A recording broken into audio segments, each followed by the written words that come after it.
So with everything that has happened with alleged Dr. Umar Johnson,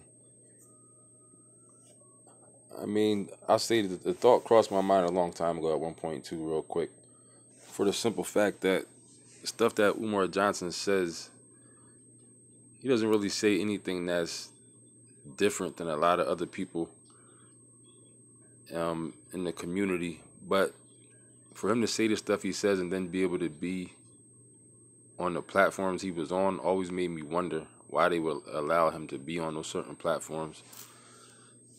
A few people have been on the Breakfast Club, Vlad TV, but once they let him on Roland Martin, that's when I was like, something here seems a little bit weird.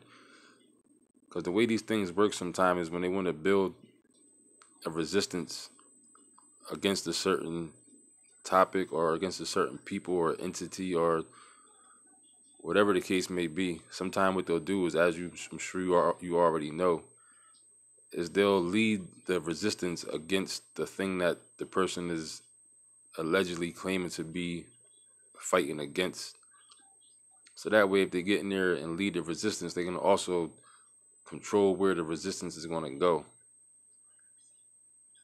So if they lead the resistance against, we'll just say the government or anything, anybody, white supremacy, whatever like that, if they lead the biggest thing, the biggest movement to where they want it to go, then all they got to do is just collapse the movement when they want to collapse it, and everything that's behind it pretty much collapses with it. All the energy pretty much evaporates when it collapses. So that's what they do sometimes.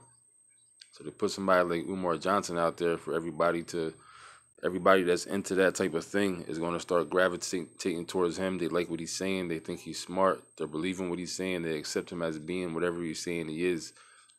But all this time they know damn well, because you got to question the fact of why now is this coming out. If anybody like Umar Johnson, along with everybody else in the community, SETI, Young Pharaoh, all these kind of people, the people who feel threatened by that have power, you better believe that they know everything about these people already. They know everything that there already is to know about these people. They have looked at put these people under such a microscope that you can't even imagine.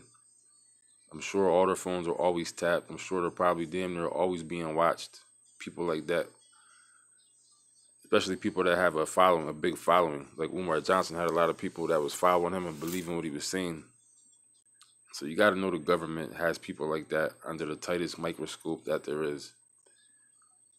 So the timing of this is questionable. Why is this coming out now that all of a sudden the government is allegedly questioning his credentials and bringing him into court? And now this gets exposed that he's not really a doctor. You think they didn't already know he wasn't a doctor the 20 minutes after they started looking into who he was, if he wasn't already put there from the very beginning by the people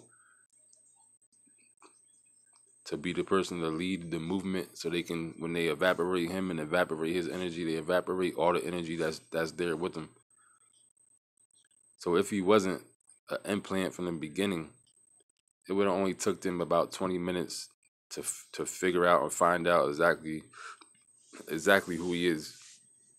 So they could have been came out years ago and said that he's not a doctor, he don't have no real credentials and stuff like that. Trust me, they could have found that out a long time ago. So that's why I'm sitting here questioning, like, why is that coming now? Why is all of a sudden is now they're saying that? So something doesn't seem right with it to me, because there's a lot of people that talk that good stuff, say all the stuff that people want to hear. I don't even mean talk. I don't even mean like saying it like as far as they just talking stuff that's nonsense. I'm talking about people that people actually feel. You know what I mean? People that people believe. But you never see them get to the certain platform that Umar Johnson was on. You'll never see them on Roland Martin, not even the Breakfast Club or Vlad TV, but definitely not something like Roland Martin TV show for sure.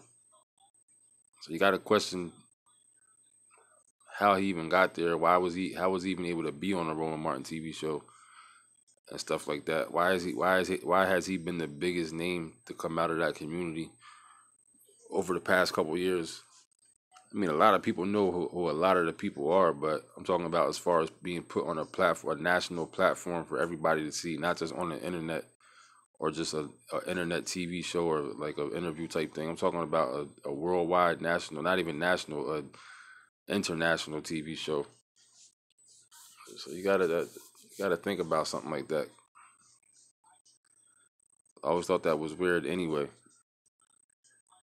they didn't just find out now that he don't have credentials. They would have found that out the minute they looked at him. So you got to think about stuff like that.